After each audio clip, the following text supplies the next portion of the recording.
దేవుని స్తోత్రాలు అందరికీ బాగుంటుంది.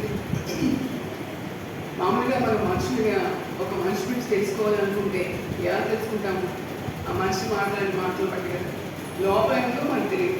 బయట వాళ్ళ అపేరెన్స్ బట్టి లేదంటే వాళ్ళు మనతో మాట్లాడిన దాన్ని బట్టి ఈ వెలిసి ఇటువంటి అని మనం గ్రహించుకుంటూ ఉంటాం. కానీ దేవుడికి సమస్తము తెలుసు. సో దేవుడు మన హృదయంలో ఆలోచన కూడా అని తెలుసు. దాన్ని బట్టి ఒక మనిషిని దేవుడు ఏ రకంగా ఆ మనిషిని ఆస్వాదించాలా, లేదంటే ఇంకా కొంచెం టెస్ట్ చేయాలా, ఇంకా కొంచెం వాళ్ళ పరీక్షకి ఇంకా అనుమతించాలా అని దేవుడు నిర్ణయిస్తాడు. సో ఈరోజు మనం వాటిని చూసుకుంటే యేసు ప్రభువుని కపెర్నహూము ప్రాంతానికి వచ్చినప్పుడు యేసు ప్రభు ఆ ఇంట్లో ఉన్నారో తెలిసినప్పుడు అనేక మంది వచ్చారు. కనీసం కూర్చుని కూడా అంత క్రౌడ్ అంతా వచ్చేసారు. మొత్తం అంతా ప్రజలతో ఆక్యుపై అయిపోయారు. ఇంకెవరు బయట నుంచి లోపలికి రావడానికి అవకాశం లేదు. అంత క్రిటిక్స్లో జనాలు ఉన్నారు. అప్పుడు ఒక మనిషిని అతని పక్షవాయుల వ్యక్తిని నలుగురు స్నేహితులు మరి అతన్ని ఆ బరువు మీద వేసి తీసుకుని వచ్చారు. కానీ బయట నుంచి లోపలికి వెళ్ళడానికి వాళ్ళకి అవకాశం లేదు. సో వాళ్ళకి ఏం చేయాలో అర్థం కాక ఎలాగైతే ఈ వ్యక్తిని విధానం వేసే అనుకుంటారు. వాళ్ళు ఏం చేశారంటే ఇంటి పైకెళ్ళి బహుశా పెరుగుదల ఉండొచ్చు. ఇంటి పైకెళ్ళి ఎక్కడైతే వేసే కూర్చున్నారో ఆ లొకేషన్ వాళ్ళు ఐడెంటిఫై చేసి ఆ పైన పెంకులు తీసి మరి ఆ బరువుతోనే ఆ తాడుతో వేసే ముందు తిరిగినట్టుగా ఆయన లోపలికి దించారు. దించినప్పుడు ఏసఐ చూశారు. చూసి మరి అక్కడ వాక్యం చూస్తే ఆయన వారి విశ్వాసం అంటే ఎవరైతే పక్షవాయువు ఉందో అతని విశ్వాసం కాదు, కానీ వారి విశ్వాసం చూశారు. ఏసఐ వారి విశ్వాసం చూసి అప్పుడు ఏం చెప్తారంటే, ఒకసారి వాక్యం చూపిస్తాను.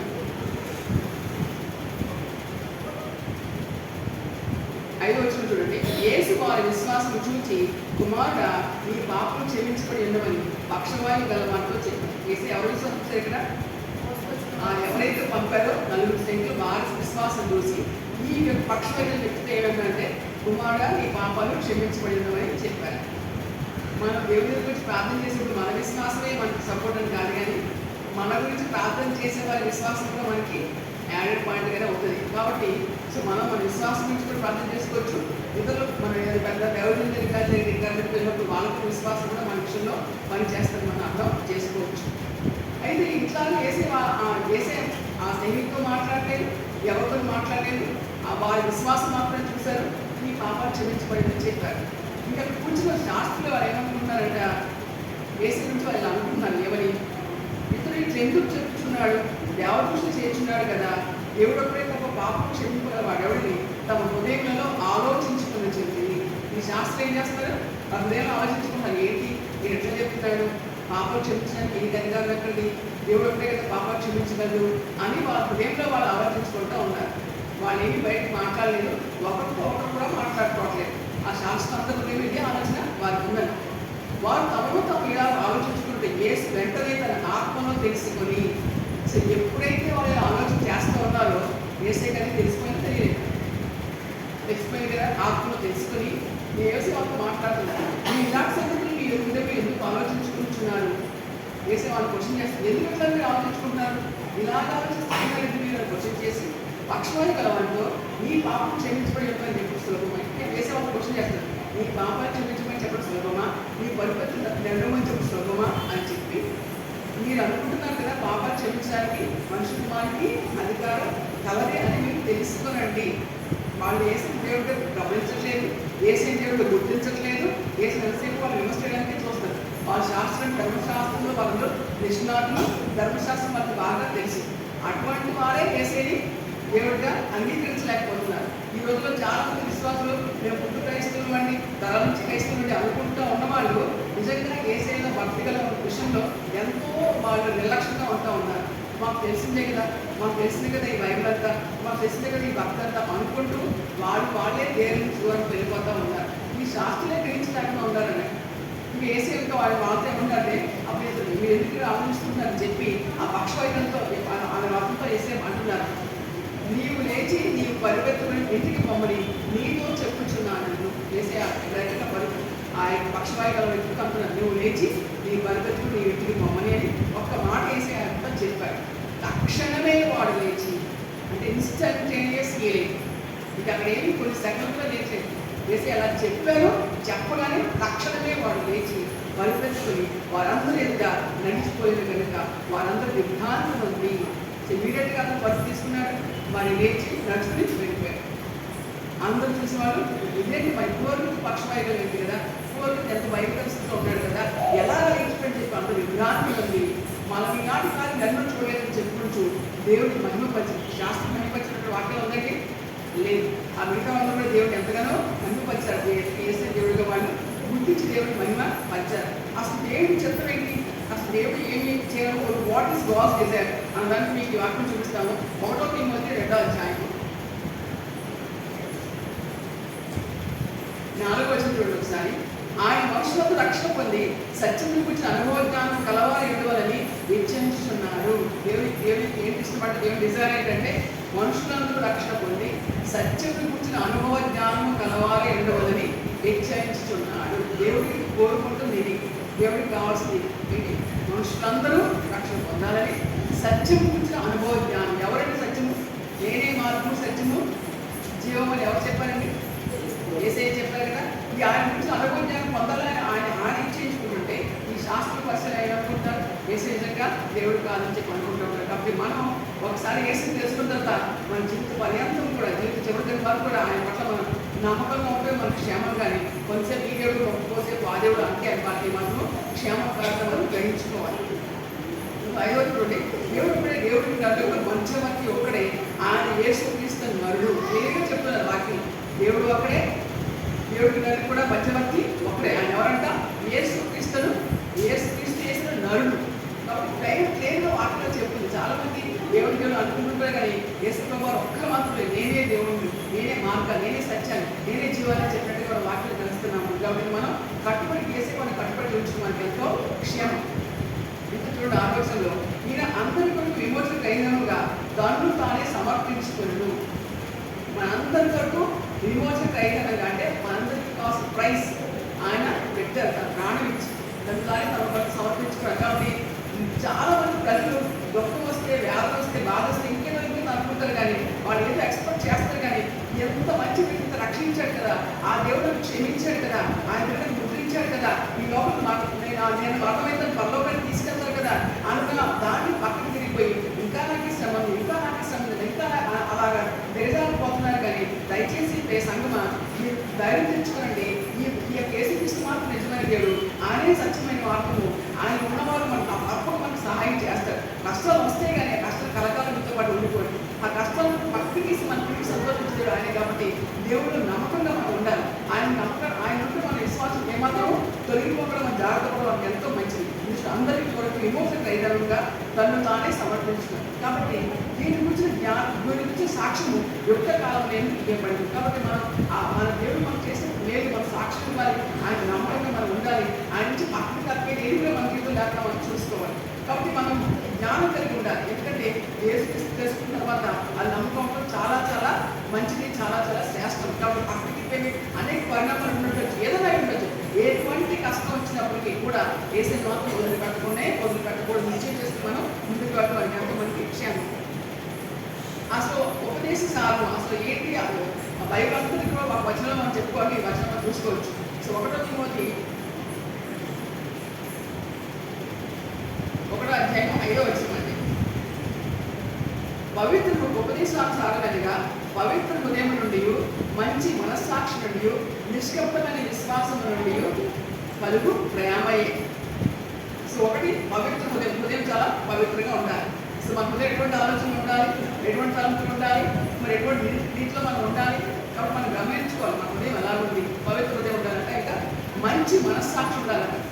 సో మనస్సాక్షి చాలా మంది కూడా చెప్తా ఉంది, మనం ఏదైనా తప్పు చేసిన వీళ్ళు చేస్తాం, తప్పు ఇలా చేయాలని చెప్తా ఉంది చాలా మంది. మనస్సాక్షి మంచి మనస్సాక్షి కలిగి ఉండాలి.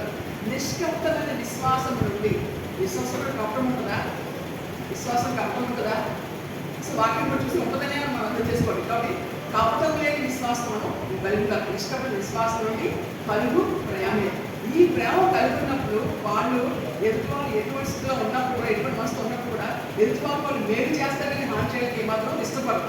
ఎదుటివాళ్ళు కానీ ఎంత దుర్భాషలాడినా, ఎంత వీళ్ళు మరి మిస్అండర్స్టాండ్ చేసుకున్నా, ఎంత వీళ్ళ గురించి రకరకాలుగా మాట్లాడినా అయినప్పటికీ కూడా వీరు ఇటువంటి ప్రేమ కలిగి ఉంటారు. దేవుడు నిష్కర్షణ ప్రేమ ఉందా లేదా మన మీద? ఏసైనా అంతమంది హింసిస్తున్నప్పుడు, బాధిస్తున్నప్పుడు, నానా రకాలుగా అంటున్నప్పుడు ఎవరైనా చూసి ఇదిగో నాలాగా నీతివంతంగా ఉండగలవా అని ఆయన క్వశ్చన్ చేస్తే వాళ్ళు ఎక్కడ పెట్టుకుంటారండి? మరి ఆ యొక్క స్త్రీ వ్యభిచారంతో పాపం పట్టుకున్న స్త్రీ వచ్చినప్పుడు అడుగుతారు, అబ్బాయి వ్యభిచారంతో పట్టుబడిందని చెప్పినప్పుడు ఏసీ ఏం చేస్తారు? అక్కడ నేల మీద రాస్తా ఉన్నప్పుడు వాళ్ళు ఏం చేస్తారు? మీలో పాపం లేని మొట్టమొదటి ఆవిడ మీద రాయని చెప్పినప్పుడు ఎవరో ఒక్కరైనా ముందుకు వచ్చి రాయనిస్తారు ఆవిడ మీద? Not a single person. ఎందుకో రాయలేకపోయారు?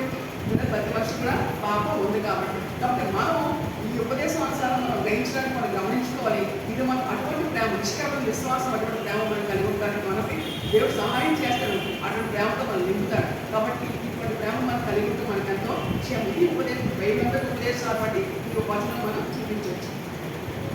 సో ఇదిగా ఉంటే ఇదే అధ్యాయం 19వ వచనం చూడండి. సో ఇక్కడ చూడండి, అట్టి మనస్సాక్షి కొందరు త్రోసివేసి విశ్వాస విషయమే ఓడ బద్దలైపోయిన వారిలో చెడి ఉన్నారు. సో మనస్సాక్షి కనుక త్రోసివేస్తే అంటే మనస్సాక్షిని చంపేస్తే ఇది ఎలా ఉంటారట? ఓడ బద్దలైపోయిన వారే చెడి ఉన్నారు. ఒక ఓడ బద్దలైపోతే తిరిగి ఓడ ఉన్న వాళ్ళు బతుకుతారా? వాళ్ళ క్షేమానికి వస్తుందా? వాళ్ళకి అందరూ కూడా చనిపోతారు కదండి. కాబట్టి మనస్సాక్షి కనుక మనం దేవుని దృష్టిలో ఇష్టానుసారం ఉంచుకోలేకపోతే, మనస్సాక్షి కనుక మనం చంపేస్తే లేకపోతే ఓడ బద్దలైపోయిన వాళ్ళు ఉంటారు. కాబట్టి అటువంటి మనస్సాక్షి మనం కోల్పోకుండా మనం జాగ్రత్తగా మన భక్తి జీవితాన్ని కాపాడుకోవాలి. లేకపోతే మనం చాలా భయస్థితిలో మనం ఉంటాం. కాబట్టి ఈ ఏసీకి మన భక్తి కలిగి ఉండాలి. మరి ఆయనతో సమయం గడపాలి. లేకపోతే కనీసం కొన్ని గంటలు వాక్యం చెప్పలేదు, ప్రార్థన గడుపుకున్నట్టు దేవుడితో గడిపే సమయం కూడా శాస్త్రం అనేది ఏది లేదు. దేవుడితో గడపడానికి అనుకుంటా చాలా మంది గంట ప్రార్థన చేస్తూ ఎందుకంటే టైం వేస్ట్ అని కొంతమంది అనుకుంటున్నారు. కానీ ఆ సమయం ఎంతో శ్రేష్టమైన సమయం. ఎందుకంటే రాజు ప్రభుత్వం మహాగణ దేవుడితో నీకు సమయం గడుపుతున్నాడే అది దేవుడు మంచి చేస్తాడు. కానీ దానిలో నీకు మేలే వస్తాయి. కానీ దానిలో నీకు ఏమైనా టైం వేస్ట్ కాదు. ఎందుకంటే దేవాదేవుడితో నీకు సమయం గడుపుతున్నాడు, ఆ సృష్టితో నీకు సమయం గడుపుతున్నావు, నీకు రక్షించడానికి నీకు సమయం గడుపుతున్నాడు, నీకు ప్రార్థించడానికి నీకు సమయం గడుపుతున్నాడు. అది నీకు ఎంతో క్షేమము, మంచి ఆశీర్వాదం ఇస్తుంది. కానీ అది ఏ రకంగా అది టైం వేస్తుంది కానీ దాన్ని మనం గమనించుకోవాలి. కాబట్టి ఇది బట్టి మనస్సాక్షిని రోజు వేసే విషయం మనం ఉండకూడదుగా.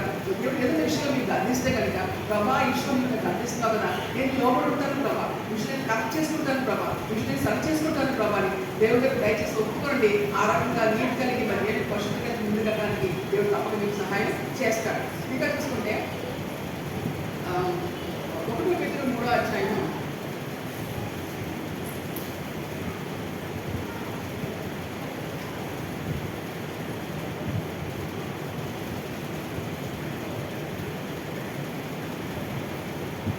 3వ అధ్యాయం అండి. మనం 15వ వచనం చూస్తున్నాము. నిరదన మనస్సాక్షి కలిగిన వారే మీలో నిరీక్షణ గురించి మేము హేతు అడుగు ప్రతివానికి. కొన్నిసార్లు మన భక్తి జీవితంలో ఉన్నప్పుడు, దేవుళ్ళు మనం ఉన్నప్పుడు మనకి ఉన్న ప్రతి సమస్య కూడా సాల్వ్ అయిపోయింది. ప్రతి సమస్య నుంచి మరి బయటకు వచ్చాము. ఆ సమస్య కొంతకాలం మనతో పాటు ఉంటుంది. అలాంటప్పుడు ఏమంటారు? నీకు దేవుడు నమ్ముకున్నావు కదా, నీ భక్తి కలిగి ఉంటున్నావు కదా, నీకు ఇంకా ఈ లోటు ఎందుకుంది, ఇంకా ఇటువంటి ఇబ్బంది నీకు ఎందుకుంది అని మన సొంత వాళ్ళే మనం క్వశ్చన్ చేస్తూ ఉంటారు. ఇంకోరి వాళ్ళు మనం క్వశ్చన్ చేస్తూ ఉంటారు. అన్నట్టు మనం ఏం చేయాలంట? నిజమైన మనస్సాక్షి కలిగిన వారే మీలో నిరీక్షణ గురించి ఇప్పుడు ఏదో అడుగు ప్రతి వారికి సాత్వికంతోనూ భయంతోనూ సమాధానం చెప్పటకు ఎల్లప్పుడూ సిద్ధంగా ఉంది. అలాంటి క్వశ్చన్స్ వేసినప్పుడు మనం ఏం చేయాలంట? సాత్వికంతో దేవుడి భయంతో మనం వాళ్ళకి సమాధానం చెప్పడానికి సిద్ధంగా ఉంది. మీ హృదయంలో ఎందుకు క్రీస్తును ప్రభువుగా ప్రతిష్ఠించుడి. దేని ప్రభువుగా పెట్టుకోవాలట? యేసుక్రీస్తుని మాత్రం ప్రభువుగా ప్రతిష్ఠించుకోవాలి. ఈ ప్రార్థన చేసినప్పుడు దేవుడికి తెలియదు బాధ ప్రభువా నా హృదయంలో క్రీస్తు ప్రభువుగా ప్రతిష్ఠించుకుంటున్నాను. నీకు తప్ప నా హృదయానికి ఎవరికి స్థానం లేదేసయ్యా, నీ బిడ్డగా ఉంచుకో ప్రభా, నీ బిడ్డగా ముద్రించు ప్రభా అని మన దేవుడి దగ్గర మనం ప్రార్థన చేయాలి. కాబట్టి ఏదో అడుగుతారు ప్రభా, ఇట్లా ఉన్నావు కదా, ఇంకా ఇబ్బంది ఏంటి, ఇట్లా ఉన్నావు కదా, ఇంకా ఆరోగ్యం ఏంటి, నీకు ఇట్లా ఉన్నావు కదా, నీకు ఆర్థిక ఇబ్బంది ఏంటి, నీకు ఎందుకు మంచి జాబ్ రావట్లేదు, మనల్ని క్వశ్చన్ తీసుకొని ఉంటారు. కానీ మనం సాత్వికతను భయంతో వాళ్ళకి సమాధానం చెప్పడానికి మనం క్రీస్తునే ప్రభుగా పది ప్రదర్శించుకున్నప్పుడు వారికి ఎటువంటి సమాధానం దేవుడే వారికి జ్ఞానం ఇస్తాడు. ఆ సమస్యను దేవుడు మనకు తప్పక ఉండగా అనుభవిస్తాడు. దేవుడు మనకి ఇంపార్టెంట్ కానీ ఇంకేదో కాదు.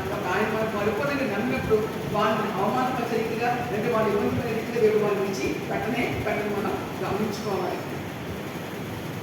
అలాగే 1 Peter 5వ అధ్యాయం 5 నుంచి 11 చూస్తామండి. చిన్నగా మీరు పెద్దలకు లోబడి ప్రేమ వాటిలో మనందరం చిన్నలో పెద్దలు. ప్రతి ఒక్కరు దేవుడి దృష్టిలో చిన్నలే. ఇప్పుడు వారికంటే పెద్దవారికి ఏమంటాడు? లోబడి ఉండి మీరందరూ ఎదుటివాని అలా దీన మనసుని వస్త్రం ధరించుకొని మిమ్మల్ని అలంకరించుకుని.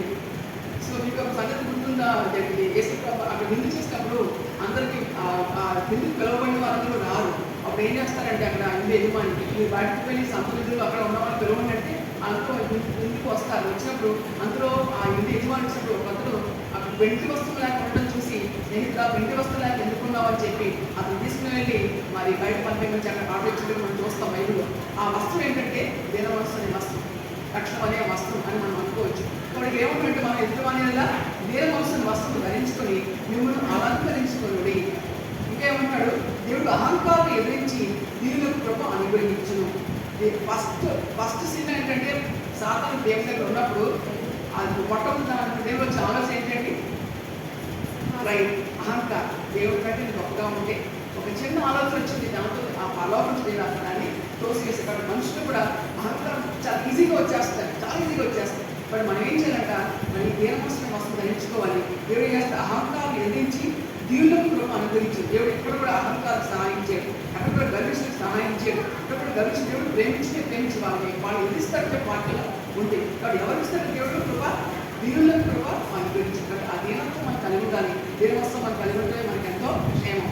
ఇంకా చాలా మంది ఎవరిస్తులు మన దళితులు లేకపోతే అనుకుంటూ ఉంటారండి, మాకు ఎందుకు తెలుసు మా దళితులకి ఏం తెలియదు, వాళ్ళు అన్ఎడ్యుకేటెడ్ అంటే వాళ్ళు ఇల్లిటరేట్ అనుకుంటూ ఉంటారు. కానీ ఎట్లా ఉన్నా సరే కూడా పెద్దలకి మనం గౌరవించాలి, వారి పట్ల మనం తగ్గించుకుంటే మనం అనుకోవాలి ఎంతో క్షేమం. ఇంకా చూడండి, దేవుడు తగిన సమయంలో మిమ్మల్ని హెచ్చించినట్లు ఆయన వరిష్ఠుల చేతి కింద దీన మనసులే ఏం చేయాలి, దేవుడు మనం దీన మనసులే దేవుడి దగ్గర మనం తగ్గించుకుంటే మనం ప్రార్థన చేసినప్పుడు ఎవరు దీన మనసు కలిగి ఉంటారో వారిని దేవుడికి హెచ్చిస్తాడు, వారిని మనసుకి వెళ్తాడు.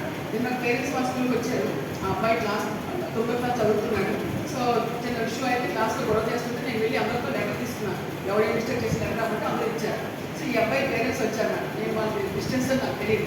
సో పేరెంట్స్ వచ్చి చెప్తున్నారు అనమాట, మేడం మీ ఆ పిల్లల్ని చిన్నప్పటి నుంచి అబద్ధం చెప్పొద్దు, ఎక్కడ కూడా ఎవరితో గొడవపడదు, తగ్గించుకుంటూ హంబుల్గా ఉంటూ ఏ పాపం కూడా చేయదు. కానీ మేము చెప్తా పెంచుకుంటూ వస్తున్నామండి, మా వాడు ఎప్పుడు కూడా అబద్ధం చెప్పడు, క్లాస్లో కూడా మంచిగా చదువుతాడు, మా పొరుగు వాళ్ళు కానీ బంధువులు కానీ అందరూ కూడా ఇలాంటి అబ్బాయి ఉంటే బాగుంటుంది అనుకోవడం మా అందరికీ తెలుసు, మీరు అలాంటి అబ్బాయి చెప్పి ఎలా తీసుకున్నారు అని చెప్పి వాళ్ళు చెప్పారు. అప్పుడు నాకు అర్థమైంది వాళ్ళ క్రిస్టియన్స్ అంటే. ఇలా చూస్తే లెటర్లో అబ్బాయి ఏమి తప్పేం కాదు, కానీ నాకు పక్కపై నాకు కోపం తెప్పించాడు, ఆ కోపం నేను ఒక మాట అన్నాను, నాకు క్షమించని చెప్పి లెటర్లో రాశాను. లెటర్ తీసి వాళ్ళు చూపించారు. కాబట్టి వాళ్ళు అన్నాను, ఆ మదరు కొంచెం ఆవేశపడి అంటున్నారు, ఎందుకు ఇలా మేము తెలుసుకోవడానికి మేము ఇబ్బంది పడుతున్నామండి, ట్రూత్ఫుల్గా ఉంటే వీటి మీద వాళ్ళ ఇలాంటి అబాండాలు వేసేస్తున్నారు అంటే అప్పుడు నేను అన్నాను, అమ్మ ట్రూత్ఫుల్గా ఉన్నందు వల్ల మీరు అబాండాలు వేసేస్తున్నారని మీరు అనుకోవద్దు, వాళ్ళకి దేవుడు సహాయం చేస్తాడు అంటే అప్పుడు వాళ్ళ ఫాదర్ అంటున్నారు, ఆవిడ హస్బెండ్ అంటున్నారు, అది నిజంగా కరెక్ట్ మేడం, నేను పనిచేస్తున్న కంపెనీలో 4 years నాకు 4 promotions వచ్చాయి. నేను కూడా ఇట్లాగే సాత్వికంతో ఉంటాను, ఎక్కడ కూడా నేను గొడవపడను, మరి ఎవరైనా కూడా నాకు అబాండాలు వేసినప్పుడు నేను నా పని చేసి వెళ్ళిపోతాను, కానీ నువ్వు ఎందుకు అన్నావు నేను క్వశ్చన్ చేయాలని మా ఫాదర్ సాక్ష్యం చెప్పారు. సో అప్పుడు నేను అన్నాను, మీరు గమనించారు కదమ్మా, మీరు మీ పిల్లలను రైట్ వేలో పెంచుతున్నారు, బాగుంది, ఇలాగే కొనసాగించిన అంతే నువ్వు తప్పు చేస్తారు కదా, నువ్వు కూడా అలా వాళ్ళతోలాగా అబద్ధాలు చెప్పాలని మీరు చెప్పకండి అని చెప్పి నేను అంతా చెప్పాను. కాబట్టి మనం ఎంత కూడా దేని మనసు కానీ ధరించుకున్నప్పుడు దేవుడు వాళ్ళకి గొప్పస్తారట, వాళ్ళ దేవుడు హెచ్చిస్తారట. కాబట్టి ఆ దేవుడు ఇచ్చించే హెచ్చింపు అది ఎంతో ఘనంగా ఉంటుందండి, స్థిరంగా ఉంటుందండి. మనగా డబ్బాలు పట్టుకుని మనగా అది గొప్ప ఇది గొప్ప అనుకుని మనగా చెప్పుకొని మనం పైకి వచ్చామని అనుకుంటే నిలబడరు. కానీ దేవుడు హెచ్చిస్తే ఆ స్థితిలో వాస్తవంగా ఉంటారు. కాబట్టి మనం ఎదుటివారి పట్ల దేని మనసు ధరించుకోవాలి. అలాగే దేవుడు మనం హెచ్చించడం ఆయన అయితే మనం మన చేతిలో మనం దీన మనసులో మనం ఉండాలి. వాటిలో చెప్పండి. ఇంకా ఎక్కడ వచ్చినట్టుండి ఆయన కొన్ని గురించి చింతించున్నాడు కనుక మీ చింత యావత్తు ఆయన మీద వేడి. నేను ఎవరిని అడిగినా కూడా మీకైనా చెత్త ఉందంటే ఒక 4 సంవత్సరాల నుంచి చేయించి 60 సంవత్సరాలు ఓల్డ్ ఉమెన్ కానీ దానికైనా వరకు కూడా మాకు బాధ ఉంది, ఆ వరకు ప్రతి ఒక్కరు ఏదో ఒక చెందుతుందని చెప్తారు కదా. దేవుడు యొక్క వాటిలో ఆయన మిమ్మల్ని గురించి చింతించున్నాడు కనుక మీ చింత యావత్తు ఆయన మీద వేయదు. మీకు ఏదైనా బాధ ఉంటే అయ్యేట ప్రభు నాకు ఈ బాధ ఉంది, నాకు ఈ వేద ఉంది, నాకు ఈ సమస్య ఉంది, నాకు ఈ విషయంలో సహాయం చేసేది ఆయన మీద మనం చింత వేసినప్పుడు మనం మనకి సహాయం చేసే దేవుడు ఆయన. ఒక చిన్న ఎగ్జాంపుల్ చెప్తాను. నా జీవితంలో సిబిఎస్ఈ స్కూల్లో ఉన్న ప్రిన్సిపాల్స్కి ఎక్స్పోజర్ విజిట్ హైదరాబాద్లో వెళ్ళొచ్చు అనమాట. సో వాళ్ళే దానికోసం కాంపిటీషన్ కూడా వాళ్ళు ఇస్తారు. 3 months 2 months ఏదో నేను దాంట్లో పెట్టుకుంటే నేను సెలెక్ట్ అయ్యాను. కానీ నన్ను హైదరాబాద్ ఎవరు తీసుకెళ్తారు, ఉద్యోగం ఉంది. సో పెద్ద కుమారుడు చిన్న కుమారుడు వాళ్ళు పనులు వాళ్ళు బిజీ ఉన్నారు. సో వాళ్ళు చెప్పారు మేము తీసుకెళ్ళమని చెప్పారు. అండ్ మాకు రిప్లై ఇచ్చాను నేను రాలేను అని చెప్పి మాకు రిప్లై ఇస్తే అది ఆగిపోయింది. సో మళ్ళీ పడింది లాస్ట్ మంత్లో. బట్ నేను మళ్ళీ అప్లై చేశాను. సో మళ్ళీ సెలెక్ట్ చేసి ఈ మంత్ 29, 30 సో హైదరాబాద్ IIT కాలేజ్కి వెళ్ళి అటెండ్ అవ్వాలన్నమాట. సో 2 days అటెండ్ అవ్వాలి. ఈసారి అలా నేను అప్లై చేసి నాకు కన్ఫర్మేషన్ వచ్చినట్టు నేను ప్రేయర్ చేసుకుని మొదలు పెట్టాను. బాబా నేను వెళ్ళాలనుకుంటున్నాను, కానీ నాకు వెళ్ళడానికి ఎవరు తోడు లేకపోతే నేను వెళ్ళలేను, కానీ నాకు సహాయం చేయి అని ప్రేయర్ చేస్తున్నాను. నాకు ఎందుకు నమ్మకం వచ్చింది. మళ్ళీ పాస్టర్ గారు కానీ మా పెద్ద గారు నాకు అవన్నీ చెప్పారు. సో ఇంకా ఇంట్లో నాకు ఇంకా అవ్వదు, కానీ బట్ నాకు తెలియదు ప్రభు సహాయం చేసి ప్రేయర్ చేసుకుంటూ ఉన్నాను. సరే మా చెల్లి వాళ్ళ పెద్ద కొడుకు అడుగుదామనుకు మా చెల్లిని అడిగాను. నేను అడుగుదామనుకుంటాను ఏమైందంటే అక్క వాళ్ళకి నెక్స్ట్ మంత్ 2nd, 3rd నుంచి వాళ్ళకి గ్రూప్ 1 ఎగ్జామ్స్ ఉన్నాయని చెప్పగానే నేను అతను అడగలేదు. సరే ప్రభు గ్రూప్ 1 ఎగ్జామ్స్ ఉన్నాయని చెప్తుంది కదా, ఇది నాకు ఏది ఆపర్చునిటీ, కానీ నువ్వు ఏదో సహాయం చేస్తావు ప్రభు నేను ప్రేయర్ చేసుకుంటూ ఉన్నాను. సో నిర్ణయగా మొన్న పేపర్ చదువుతుంటే గ్రూప్ 1 ఎగ్జామ్స్ పోస్ట్ పోయి చెప్పి పేపర్లో ఒక ఆర్టికల్ చూశాను. ఇమీడియట్గా మా చెల్లి నేను కాల్ చేశాను, ఎగ్జామ్స్ పోస్ట్ పోయి ఏంటి కదా మరి నేను ఆస్కి అని చెప్పి అడిగితే అంటే పోస్ట్ పోయి దగ్గర వాడు తను తీసుకెళ్తారు వాడు అని చెప్పాడు. అంటే మా చెల్లి వాళ్ళ గురించి వాడు ఏమంటే తప్పకుండా తీసుకెళ్తాను పెద్దగా నాకు కళ్ళు అంటే వాడు హైదరాబాద్లో ఉంటే తను 2 days కోచింగ్ అనేది తీసుకున్నాడు, అదంతా తెలుసు. సో నేను ఎక్కడ అడ్రస్ పంపించమంటే పంపించినప్పుడు వాడు చూసి అది తెలుసు కదా మనం తీసుకెళ్తామని చెప్పి మా 2 days వచ్చి మేము వెళ్ళబోతాం అనమాట. కాబట్టి మనం అనుకుంటాం మనకున్న సమస్యలు. లాస్ట్ టైం నేను చింతపడ్డాను, ఏంటో నాకు వాళ్ళ దీంట్లో నాకు సెర్చ్ చేసి నాకు ఛాన్స్ ఇచ్చాను, నేను వెళ్ళలేకపోయినా అని అనుకున్నాను. కానీ ఈసారి మరి దేవుడి అనుకోవడం బట్టి ఇంటి బట్టి ఏర్పాటు కలెక్ట్ చేశారు. కాబట్టి మన చింతలు కూడా ఆయన చేసినప్పుడు ఆయన గొప్పగా మనకు సహాయం చేస్తాడు. ఎంత మంచి దేవుడు మన హృదయంలో మనం ఏమనుకున్నా కూడా మనకు సహాయం సిద్ధంగా ఉన్న దేవుడు మనం చాలాసార్లు మనం పక్కన పెట్టి మన సొంతగా ఏదో చేసుకోవాలి, మన సొంత ఇండివిజువల్గా మన కొత్త సమస్య మనం పరిష్కరించాలి అని అనుకుంటాం. కానీ దేవుడు పెట్టే ఏదే మనం ఆధారపడాలి, ఆయన ఆశించబడాలి, అప్పుడు మనకు సహాయం చేస్తారు. కాబట్టి విమోచనలో నిపుణమైన బుద్ధి గల వారే వెనుకగా ఉండి ఈ విరోధిని అప్పాటి గర్జసింహం వలె ఎవరు నిపుణులు అని వెతుకుతూ తిరుగుతున్నారు. మనం ఏం చేయాలంటే నిపుణమైన బుద్ధి మన దేవుడి పట్లే ఉండాలి, కానీ ఇంకా దేని మీద మనం వెళ్ళకూడదు. ఎందుకంటే దేవుడి నుంచి మనకి పక్కకు వస్తే ఎలా ఉందని అప్పాది ఎవరిని నిపుణులు అని గర్జన సింహం వలె తిరుగుతూ ఉంటాను. కాబట్టి ఈ అప్పాది చాలా ఈగర్గా వెయిట్ చేస్తూ ఉన్నాం.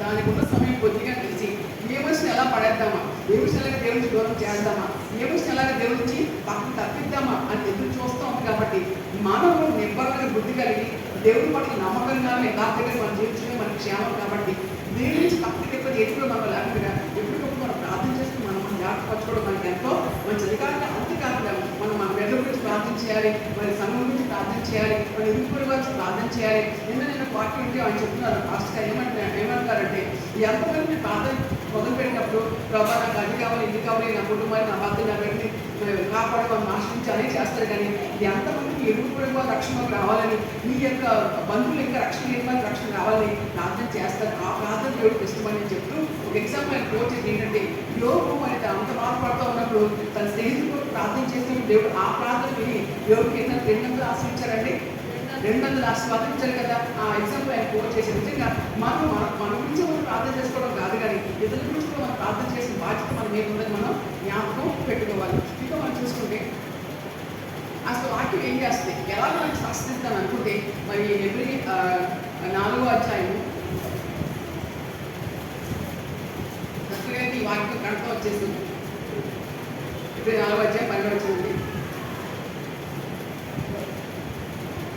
దేవుని వాక్యం బలం కలిగి ఎందుకనగా దేవుని వాక్యము సజీవమై బలము కలదై రెండంచులు గల ఎటువంటి ఖడ్గము కంటేను వాడిగా ఉండి ప్రాణాత్మలను కీళ్లను మూలుగులు విభజించినంత మట్టు దూరుచు హృదయం యొక్క తలంపులను ఆలోచనను శోధించున్నది. దేవుని వాక్యం బలముగా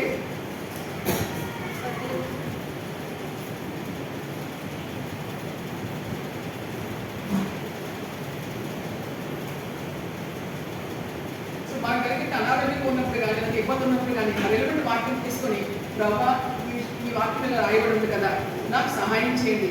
బలము కంటే 2 అంచుల కట్టలు పెట్టి వాడిగా ఉండి ప్రాణాత్మలు నేను ఊరులు వివరించమంతటి ఊరులు హృదయంలో తలంపులు ఆలోచనలు శోధిస్తున్నారు. కాబట్టి మనం ప్రార్థన చేస్తాం, కానీ చాలా మంది ఏ ఉద్దేశంతో ప్రార్థన చేస్తామో దేవుడు తెలుసో తెలియదు, తెలుసు కదా. కాబట్టి కొన్నిసార్లు మనం ఏదో బ్యాడ్ ఇంటెన్షన్తోనూ ఇంకేదో దాన్ని ప్రార్థన చేస్తూ ఉంటాం, కానీ అలాంటి దేవుడు కొన్ని చేయడు. కాబట్టి అది మనం గుర్తుంచుకొని మనం ఏంటంటే ముందు మన హృదయాన్ని మనం సరి చేసుకోవాలి, మన సాక్షిని సరి చేసుకోవాలి. అలా సరి చేసి మనం అడిగినప్పుడు దేవుడు ఆ కార్యం మన పట్ల చేస్తాం. కొన్నిసార్లు ప్రార్థన ఎందుకు జరగట్లేదంటే your heart is not right with God. మన హృదయం దేవుని దగ్గర సరిగ్గా లేదని దానికి అర్థం. కాబట్టి మనం హృదయం ముందు సరి చేసుకోవాలి.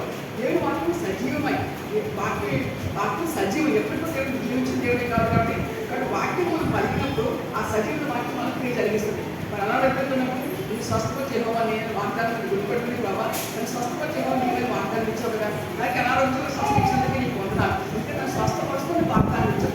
దేవుడు వాగ్దానం చేస్తే నమ్మదగిన దేవుడు కానీ వాగ్దానం పట్టుకే దేవుడు కానీ కాదని మనకు తెలిసినప్పుడు ఆ వాగ్దానం మనం పట్టుకుని మనం నిశ్చయంగా ఆ వాగ్దానం మనం చేసుకుంటున్నప్పుడు ఆ వాక్యం ఏం చేస్తాక సజీవమై బలము కలదే రెండంచులుగా ఎటువంటి కట్టలు కంటూ వాడిగా ఉండి ప్రాణాత్మలను కీళ్లను మూలుగును విభజించినంత వాటిని గోడుచు హృదయం యొక్క తలంపులను ఆలోచనలు శోధించు. కాబట్టి ఈ వాక్యం మనకి జీవమిస్తుంది, ఈ వాక్యం మనకి స్వస్థిస్తుంది, ఈ వాక్యం మనకి మంచి వర్షాలు కలగ చేస్తుంది. కాబట్టి ఈ వాక్యం మనం అనేక సార్లు మనం దాన్ని మనం ప్రాక్టీస్ చేస్తున్నప్పుడు దాన్ని మనం చేసుకుంటూ ఉన్నప్పుడు ఆ వాక్యం ద్వారా మనకు కావాల్సిన దగ్గర మనం కొంచెం ఒక బిడ్డలు కనుక తక్కువ ఉంటే వాళ్ళ గురించి మనం ప్రార్థన ఈ పిల్లలు ఎక్కువ ఎక్స్ప్లెనేషన్ వాగ్దానం ఉంది కదా, ఆ వాక్యం ఎటువంటి మనం ప్రార్థన చేసి దేవుడు కార్యం జరిగిస్తారు. కాబట్టి ఈ వాక్యం నేను కన్నత పట్టుకొని ప్రభా ఈ భక్తి ఇలా ఉంది కదా, ఈ వాక్యం నా హోల్ బాడీలో నాకు ఈ వాక్యం ద్వారా నేను క్లీన్ చేసి ఇప్పటిగా బుద్ధించి నడిపించి ప్రభావ ప్రార్థన చేసినప్పుడు దేవుడు కార్యం మన పట్ల జరిగిస్తే వాక్యం జీవగల వాక్యం మనం కలిగి ఉన్నాము. అటువంటి జీవగల వాక్యం మనం ఎందుకు ఉపయోగించుకోకూడదు? మనకు ప్రతి సమస్య పరిష్కారం దేవుడి దగ్గర ఉందని మనం గమనించుకుని ఆ ప్రకారం ముందుకెళ్తే మనకి ఎంతో మంచిది. అలాగే మనం చదివినటువంటి కీర్తన చూసుకుంటే కొన్ని వచనాలు చూపిస్తాము. దావీదు మహారాజు చాలా మంచిగా రాస్తా ఉంటాయి. ఇది గౌరవ కుమార్ రచించి ఈ వాక్యం చెప్పి కీర్తన 42 అధ్యాయం ఉంది కదండి. ఇక్కడ చూసుకుంటే మనం ఇతర ప్రాణం ఎందుకు తొందరపడింది, ఎందుకు బాధపడిందంటే వాళ్ళు అడుగుతూ ఉన్నారు కదా ఈ దేవుడు ఏమయ్యాడు అని వాళ్ళు క్వశ్చన్ చేస్తాం. నిజమే కదా, మనం ఇబ్బందులో ఉన్నప్పుడు మనం ఇరుకోరు వారి సొంత మరి ఫ్యామిలీ మెంబర్స్ ఎందుకు సమస్య వస్తున్నాయి, ఎందుకు ఇట్లా ఉంటామని అడిగినప్పుడు మనం చాలా దుఃఖపడుతూ ఉంటాం. మామూలుగా మనం తెలిసిన వాళ్ళు కొంచెం మనం ఆదరిస్తారు, కొంచెం ఆదరిస్తారని చెప్పి అనుకుంటూ ఉంటాం. కానీ వాళ్ళే మనం తిరిగి క్వశ్చన్ చేస్తామంటే చాలా దుఃఖం ఉండిపోతూ ఉంటాం. కానీ ఇక్కడ గీతల గారు ఏం రాశారంటే నా ప్రాణమా నీ వేళ కృంగిన్నావు, ఏదో వచ్చాము నా ప్రాణమా నీ వేళ కృంగిన్నావు, నాలో నీ వేళ తొందరపడుచున్నావు, దేవుని యొక్క నిరీక్షించము. మనుషులు చూడటం కాదు, ఎక్కడ మనం ఆ నిరీక్షణ దేవుని అంటే మనం నిరీక్షణ ఉంచాలి. ఇంకా చూడండి, ఆయన రక్షణకర్త నా దేవుడిని చెప్పుకొచ్చు ఇంకొక నేను ఆయన్ని స్థుతించదు. బట్ మనం ఏ స్థితిలో ఉన్నా, ఎటువంటి సిచ్యువేషన్ ఉన్నా కూడా మనం ఏం చేయక బాబా నీవే నా రక్షణకర్తకు, నీవే నా దేవుడు అని చెప్పి ఇంకో నేను స్థుతిస్తా అని చెప్పాలి. ఇటువంటి విశ్వాసం మనకు ఉందా, ఇటువంటి నమ్మకం మనకు ఉందా, ఇటువంటి స్థిరమైనటువంటి నమ్మకం మనకు ఉందా? ఇప్పుడు మనం ఆలోచించి ఏ స్థితిలో ఉన్నా బాబా నీవే నా దేవుడు, నీవే రక్షణకర్తగా ఆయన మనం స్థుతిస్తూ ఉంటే ఆయన మన పట్ల కార్యం జరిగిస్తాడు. ఇంకా చూడండి ప్రాణం అంటాడు నా దేవా నా ప్రాణం అలా కుంగిరిది ఏమని చెప్తే దేవుడు ప్రభా నాలో నా ప్రాణం కుంగి ఉండి నాకు సహాయం చేయ దేవుడు యొక్క మనపెట్టుకుంటూ మనం చూస్తూ ఉంటాం. ఇంకా ఇప్పుడు ఎన్నో వచ్చి సెకండ్ వర్స్లో రాత్రి ఆయన గురించిన కీర్తనలు నా జీవితాన్ని దేవుడి గురించిన ప్రార్థనలు నాకు తోడుగా ఉన్నాను. రాత్రి చాలా మంది భయపడుతూ ఉంటారు, కరెంట్ పోయిన చాలా మందికి భయం, రాత్రి బయటకు వెళ్తే చాలా మందికి భయం. కానీ వాక్యం ఉంది ఆయన గురించి కీర్తనలు అంటే దేవుడి గురించి కీర్తనలు చూపిస్తూ ఇక నా జీవితాన్ని దేవుడి గురించిన ప్రార్థనలు నాకు తోడుగా ఉంటుంది. ఆయన చేసిన ప్రార్థన ఆయన తోడు, జీవదాత జీవాన్ని ఇచ్చినటువంటి దాత ఆయన. బట్ ఆయన దేవుడి గురించి ప్రార్థన నాకు తోడు. ఎంతమంది మనలో చెప్పుకుంటూ ఉంటాం ఇటువంటి ప్రార్థన, ఇటువంటి కన్ఫర్మేషన్ దేవుడి పట్ల మనం ఎంతమంది కలిగి ఉంటాం. చాలా మంది చెప్తూ ఉంటారు నాకు దేవుడు ఇష్టం అని, నేను చేస్తున్నానండి చర్చికి వెళ్తామండి అంటారు. కానీ నిజంగా ఆ యొక్క వేదనకరమైన సమయాల్లో, దుఃఖకరమైన సమయాల్లో నిజంగా దేవుడి పట్ల నమ్మకం ఉండగలుగుతున్నామా? ఆ దేవుడు మనం ఇంకా ఇది ఎవరైనా వచ్చాం కానీ ఇంకా ఇంకేంటో మా పరిస్థితి బాగోలేదు, చాలా మంది ఈజీగా దేవుడు తగ్గించి మాట్లాడుతూ ఉంటారు. కానీ దేవుడి పట్ల మనం వచ్చిన తక్కువగా మనకు సహాయం చేయాలి, నిశ్చయంగా మనం కలిగి ఉండాలి. ఇంకా చూడండి ఇక్కడ వారు 10వ వచనంలో నీ దేవుడు ఏమైనా నష్టంలో వెలుమలు అడుగుతున్నారు, వారు తమ దోషం చేత నా ఎన్నికలు వెచ్చుతున్నారు. కొంతమంది మాటలు ఇలాగే ఉంటాయి. ఎలా ఉంటే వారి పలికి మాటలు మన దేవుడు విరిగిపోయేంత బాధ కలుగుతూ ఉంటాయి. ఆ దుఃఖం ఎంతో భయంకరం. అటువంటి భయంకర పరిస్థితుల్లో కూడా ఈ కీర్తనగా ఏమన్నాడు 10వ వచనంలో నా ప్రాణంలో నీ వేళ కుంగి ఉన్నాము, నాలో నీ వేళ తొందరపడుచున్నాం. మళ్ళీ తన ప్రాణం మాట్లాడుతున్నాం. దేవుడు అంటే ఎంత ఇష్టం, దేవుడు పట్ల ఎంత నమ్మకం, దేవుడు పట్ల ఎంత స్థిరత్వం కలిగి ఉన్నాడు. నాలో ఇవాళ తొందరపడుచున్నావు, దేవుడి మీద నిరీక్షణ ఉంచుము, ఆయన రక్షణకర్త నా దేవుడు విగ్రహమైన అంటే వాటర్ మీద సిచ్యుయేషన్, వాటర్ మీద condition of life, but still should have అంటే కన్ఫర్మేషన్గా దేవుడి పట్ల మనం ఫెయిత్, ఆ విశ్వాసం మనం కలిగి ఉండాలి. ఎప్పుడు 11 ఉంటుంది, నాకు చెప్పగలుగుతారా? ఎప్పుడు 11 విశ్వాసం లేకుండా దేవుడు చూసేట్టుగా సాధ్యం. కాబట్టి మన దేవుల్లో ఉన్న వచ్చినప్పుడు ఆయన ఉన్నాడని చెప్పి ఆయన మన పాటు ఏం చేసుకోవాలి, నమ్మాలి కదా. విశ్వాసం లేకుండా క్రైస్తవం చెప్పుకుంటే ఏమాత్రం కూడా ఉపయోగం లేదు. కానీ విశ్వాసం కలిగి దేవుడు ఇష్టం ఎంతో దేవుడికి ఆయన దేవుడు చెప్తున్న ఇష్టం కనుక అలాగే మన విశ్వాసం కలిగి ఎలాంటి కిందకాడు నా ప్రాణాన్ని ఎందుకు కొడుతున్నావు, నాలో ఎందుకు తొందరపడుచున్నావు, దేవుడి ఎందుకు నిరీక్షించు, ఆయన కూడా నిరీక్షించాలి, ఆయన రక్షణకర్త నా దేవుడు ఇప్పుడు నేను ఆయన చూపిస్తాను చెప్పి చెప్తాను. కాబట్టి మనం ఏ సమస్య వచ్చినా బాబా నీవే నా దేవుడు, నీవే రక్షకుడు, నీవే ఆశించి ఆయన చూపిస్తూ మనం ముందుకెళ్తే మనకు క్షేమం. కాబట్టి దయచేసి సంగమం ధైర్యం తెచ్చుకోండి. ఏంటంటే ధైర్యం తెచ్చుకొని మరి ఇబ్బంది కలిగితే ప్రార్థన చేయండి, ఇబ్బంది కలిగితే వాక్యం చదవండి, ఇబ్బంది కలిగిన దేవుని ఆశ్రయించండి. బాబా నాకు సహాయం చేసి మీరు 10 సంవత్సరాలు దేవుడికి చెప్పుకొని మరి ఆయన ఒక తల్లిలో తన బిడ్డకి ఆదరణ పుట్టి కలిగించలేదేమో, కానీ దేవుడు మాత్రం తన దగ్గర వచ్చిన బిడ్డకి ఆ సాధన ఇచ్చని చెప్పుకుని దేవుడు ఉన్నాడు మనం గ్రహించుకోవాలి. కాబట్టి ఆ దేవుడు విడిచిపెట్టకుండా కానీ మధ్యలో తీర్చడం మనకు క్షేమం. కాబట్టి సంగమం దయచేసి దేవుళ్ళు మీరు ఎదగండి, విశ్వాసం పక్కన తొలగిపోవద్దు. మరి ఉపదేశానుసారం చెప్పాను కదా, ఇష్టం విశ్వాసం ఆ ప్రేమ మనం కలిగి ఉండాలి, ఆయన హద్దులు జీవించడం మనకు క్షేమం. కాబట్టి అటువంటి వ్యక్తులు అటువంటి భక్తి జీవితంలో దేవుడు మన ఇప్పుడు కాక దేవుడు మన విశ్వాసం చూసి మన క్రియలే కాదు కానీ మన విశ్వాసం నుంచి మన పక్క వాళ్ళకి దేవుడు ఏం చేయాలి. అటువంటి విశ్వాసం అంటే ఆ 4 స్త్రీలు అతను దిప్పినప్పుడు ఆ పక్షవాది వ్యక్తి విశ్వాసం ఉందో లేదో వాక్యం రాయబడలేదు, కానీ ఆ దిక్కున వాళ్ళ విశ్వాసం చూస్తే ఏమంటే ఈ పాపం చెప్పించబడిందని చెప్పగానే అతను దిక్కున తక్షణం వెళ్ళి చెప్తాను మధ్య చెప్పేసి వెళ్ళిపోయాడు కదా. అటువంటి విశ్వాసం మనం కలిగి అది మన పేరులే కాదు కానీ మన ఎవరి కోసం ప్రార్థన చేస్తూ బాధపడుతూ నేర్చుకున్నట్లుగా ఆ ట్రీట్లో దేవుడు మన స్థిరపడి చదివించిందా.